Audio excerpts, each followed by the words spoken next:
Табиғатта барлығы 40 мыңнан астам қандала түрі бар, олардың Қазақстанда 1500 түрі бар. Сарапшылардың айтуынша, қандала адам қанымен қоректенеді. Бір рет шаққан кезде құрт-құмырсқалар қандаланың салмағынан 2 есе артық қан сорады.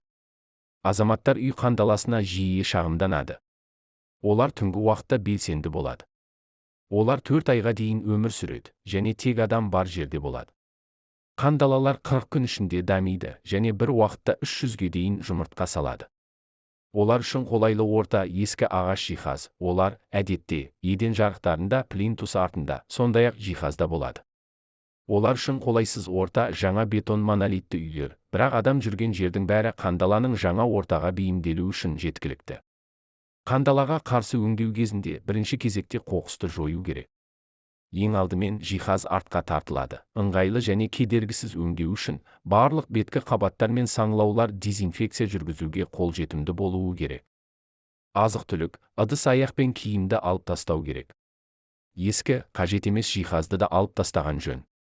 Төсек орынды қағып, сілкіп, далада кептіріп алған жөн. Өңдеу жүргізу кезінде бөлмеде артық адамдар мен жануарлар болмауы керек. Үй-жайға дезинфекциялық өңдеу 2-3 сағат ішінде жүргізіледі. Өңдеу мұқият суару және сүрту әдісімен жүзеге асырылады. Өңдеу жасалып болғаннан кейін, үй-жай адамдар болмаған кезде 1 тәулікке жабылуы керек. Өңдеу жүргізілгеннен кейін 1 күн өткен соң қандалалар өледі. Алдын алу мақсатында 1 айдан кейін аталған үй-жайға дезинфекциялық өңдеуді қайталаған жөн. Бұл жәндік суық пен аптапқа шыдамайтындықтан, аязды 2 болмаса шіліңгір шілдеде төсек орынды қыртқа жайып алудың да септігі мол.